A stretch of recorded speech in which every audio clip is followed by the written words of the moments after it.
The life and sad ending of Ella Fitzgerald. Ella Fitzgerald was born Ella Jane Fitzgerald on April 25, 1917, in Newport News, Virginia, to William Fitzgerald and Temperance Tempie Fitzgerald.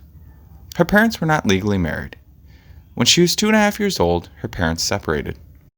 In the early 1920s, Fitzgerald's mother and her boyfriend, Joseph da Silva, a Portuguese immigrant, moved to Yonkers, New York. After her half-sister, Frances da Silva, was born in 1923, they moved to School Street, a poor Italian area, in 1925.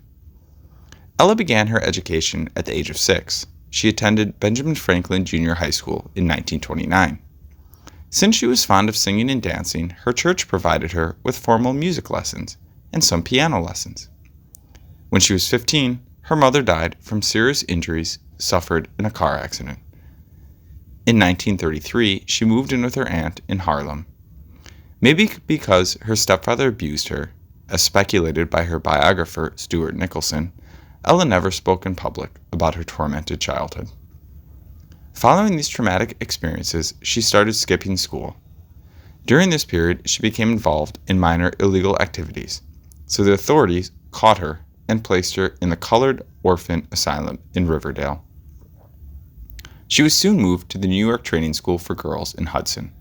However, she escaped from the school and was homeless for some time. She used to sing on the streets to make her living. On November 21, 1934, Ella Fitzgerald took part in a contest at amateur nights at the Apollo Theater.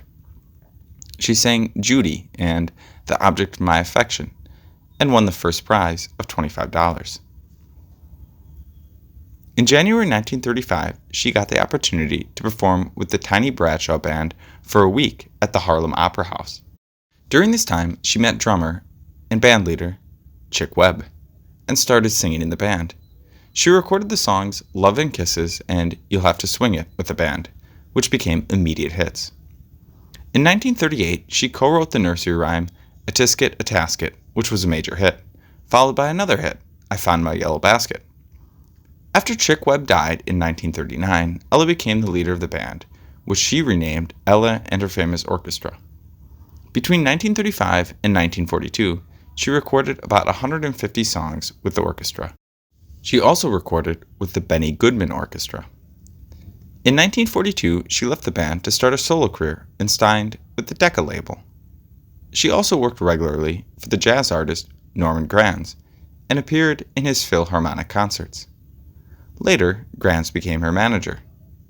She made her film debut as Ruby in the comedy Ride 'em Cowboy in the same year. With the advent of Bebop, Fitzgerald's vocal style underwent changes, and during this period, she included scat singing in her performances. From 1956 to 1964, she released 8 songbooks or studio albums for Verve Records, the first one being Ella Fitzgerald Sings the Cole Porter Songbook, released in 1956. Ella Fitzgerald Sings the Duke Ellington Songbook was released in 1957. She was also an occasional actress.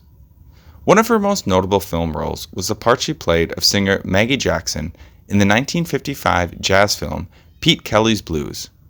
She made innumerable guest appearances on television shows like The Frank Sinatra Show, The Andy Williams Show, and The Pat Boone Chevy Showroom. In her personal life, Ella Fitzgerald married Betty Cornegay, a convicted drug dealer, in 1949, but the marriage was annulled in 1942. She married bass player Ray Brown in 1947. They adopted her half-sister's son, whom they named Ray Brown Jr. Fitzgerald and Brown divorced in 1953. In July 1957, it was reported by Reuters that Ella had secretly married Thor Einar Larsen, a Norwegian. Larsen got into legal trouble when he was arrested for stealing money from a young woman.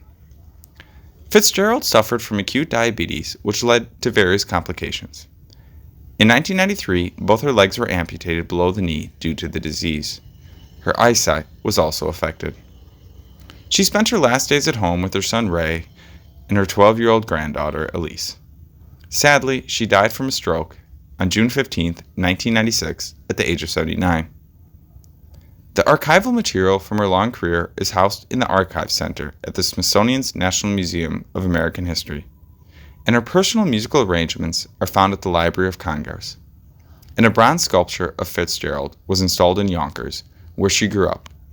It was created by the American artist Vinnie Bagwell.